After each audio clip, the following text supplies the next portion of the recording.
3.8 volts.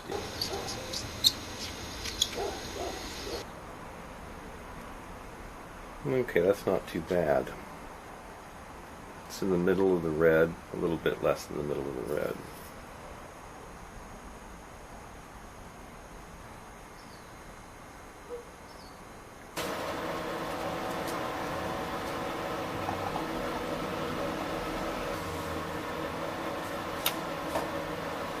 As you can see, this battery shows it's got about 1,000 cranking amps. The battery restoration. Chapter 1. Lead-acid battery general information.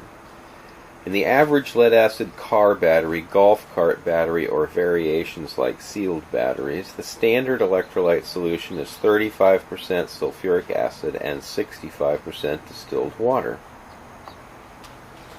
My belief is the acid works on the lead in the plates and causes electricity to be released when demanded. When this release occurs, it leaves behind a sulfation layer. If the battery is charged up within a short period of time, this sulfation layer is converted back into acid by the electricity applied to the battery.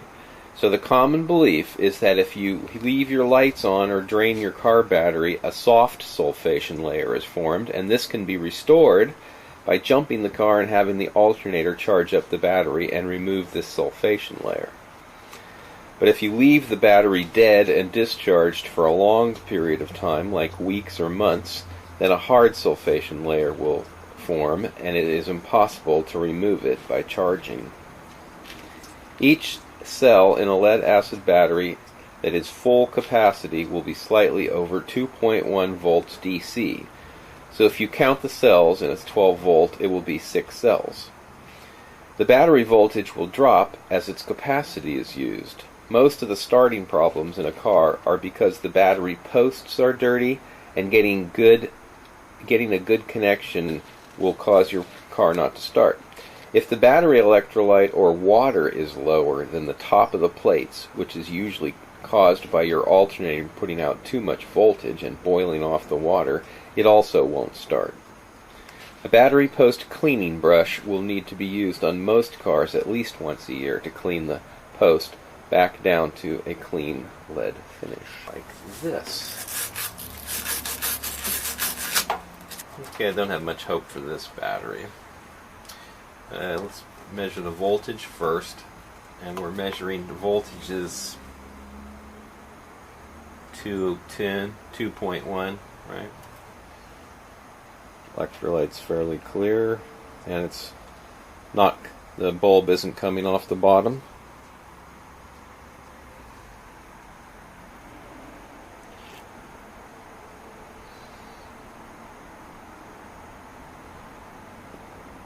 There, it just came off the bottom slightly, but you can see it's not even close to being in the red.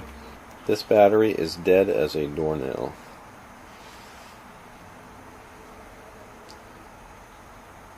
The electrolyte looks a little muddy here. Chapter 2, Battery Assessment and Testing. The first thing to do when testing a battery is to have a good voltmeter and hydrometer. The multimeters can be had for around $20 or a little more at Home Depot, or $6 at Harbor Freight, and will be very helpful when diagnosing electrical problems in cars and with alternating current in homes. The hydrometers are less than $10. The one you're looking at costs $6 at the auto parts place. A battery can have the full 12.8 volts but have a low hydrometer reading indicating no actual capacity. Although if it won't start the car, you can tell it doesn't have the required capacity also. For restoration projects, it helps to be able to monitor the progress with a hydrometer and multimeter. First check the voltage, and then check each cell with the hydrometer levels, and clean the top of the battery and clean the battery post so you get a good connection with the charger. Look for cracked cases, bulged cases, indicating the sulfation has pushed the plates out and deformed them. Pop the caps off the top of the battery and examine the electrolyte levels. If the water is low, add distilled to at least a 1/4 inch above the lead plates. Voltmeter's running at 17.32 volts. Put it on the 40 amp boost rate, which is why it's so high. and it's only running in about 4 amps at this point. You can see it starting to equalize and boil the electrolyte off though, and some of the cells are not doing anything and others are starting to function.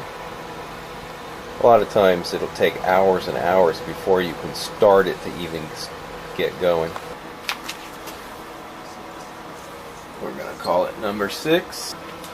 Chapter 3, Battery Restoration. A car alternator cannot restore a battery to full capacity because it cannot reverse sulfation, as its maximum voltage is usually 13.5 to 14.5 volts, and it's not enough to get to a state of equalization, which is around 16 volts on a 12-volt battery. Charging a battery up will not restore its capacity unless it includes an equalization charging. So a trickle charger, a 2-amp charger, or any charger that will not get the battery to 16 volts after extensive charging will have little effect on a hard sulfation, and as such will not restore the battery's capacity. There are 3 ways to remove the sulfation from my research, and they are as follows. 1. Battery equalization. This technique has been used by off-grid solar system owners for a long time to preserve the life of their expensive lead-acid batteries, some of which cost in excess of $3,000. I mean, for the whole battery bank it would be $3,000. If you had 12 batteries and they were $350 a piece, you'd be spending a lot of money on batteries. And considering their average life is 5 years, you do everything you can not to spend the money every 5 years. The charger or solar panels are applied to the battery to get it to the required voltage to start to see the cells gassing and boiling, which will be above 15 volts on a 12-volt battery. Of course, high voltages will push electricity into a lower voltage battery, and sometimes high currents will also be pushed in. This causes heat, and heat must be avoided. If the battery gets warm, that is fine, but stop charging and let it cool down if it gets hot, as if it gets too hot it can destroy the battery. The equalization will eventually get to the point where the voltage is high, but amperage is very low, like less than 2 amps, and almost no heat is produced. This process may be continued for many hours to get the best results. 2. The battery can have chemical additives like the old VX6 or the modern Charge It or battery equalizer, which are products that have aluminum sulfate or cadmium sulfate in them to cause the sulfation to be removed. I've used alum or aluminum sulfate. The last system for desulfation is using a high-frequency stimulator to remove sulfation from the batteries. Here you can see the infinitum that I have. It's got a red LED light on it, and when the battery voltage gets up above 12, then it turns to green, as you can see. I've had a couple of the $35 desulfonators using high frequency, and my impression is that they have little effect. Others have had good success with them. Initially, if the battery is completely dead and has sat for a long time, I would use a high amperage voltage charge to start it going, and it may take hours to get going. Any reading on the charger showing some amperage is being delivered to the battery is where it's going to be starting to charge. And you can see in this particular case, the charger has started to get up to 10 amps. If it won't take a charge, I would use jumper cables to a good known battery and start the charger charging for 15 minutes and disconnect it and see if it will start charging on its own. Some chargers won't charge a battery it can't see, and often it can't see a battery with less than 4 volts. Once it starts charging, I would lower the amperage setting and let it go for 8 hours or so and see what voltage it will eventually get up to and what the hydrometer readings it gets to for each cell are. I would take my dead battery and charge it up initially to as high as it will go, and then do 2 cycles where I discharged it down to 10 volts and recharged it to get as much of the sulfation converted as possible.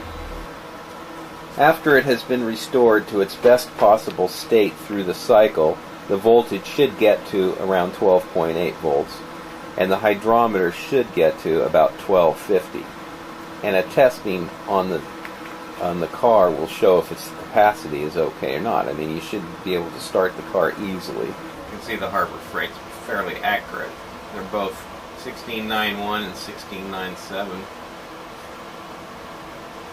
6 here that was dead as a doornail is that it did not come back to life completely.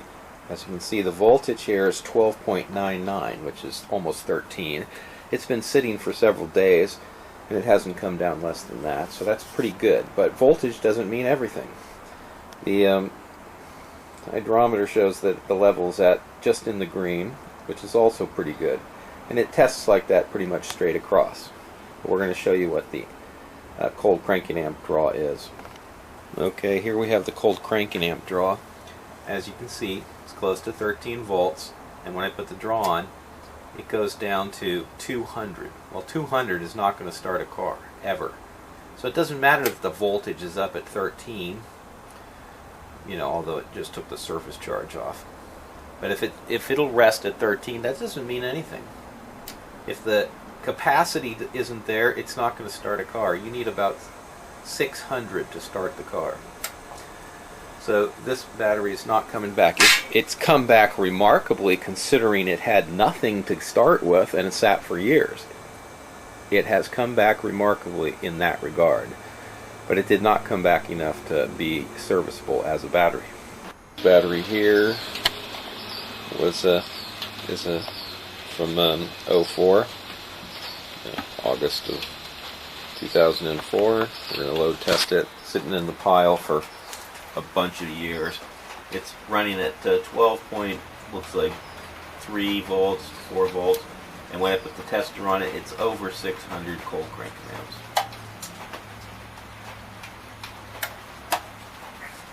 So that's good. This is from 04, this battery here. It's currently at about 12.8. We're going to hit the load tester. You can see that it's running about 800. It's taking some of the surface charge and keeping it on dropping, but it's sticking at about above 600. So that battery is good. So in the last battery in the line there, this one here is from 2000, I think.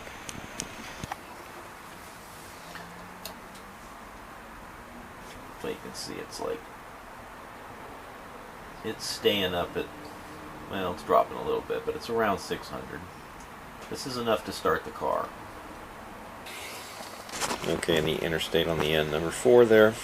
I'll load test it. It's dropping. It's just taking some of the surface charge off. But you see it has settled out, and it is still staying at about 900 cold cranking amps.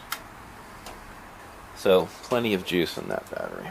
All 4 of these batteries were restored from a junk pile where they'd been sitting for 3 to 5 years, and they're all around 2000, 2002, 2004. They're old batteries that started out life at like 3 or 4 volts, and anywhere from no hydrometer reading to low in the red.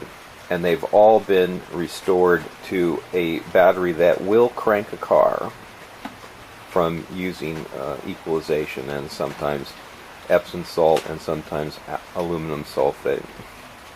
So it's not impossible to take a battery that has a hard sulfation on it and have it come back to life. Those batteries did not revive.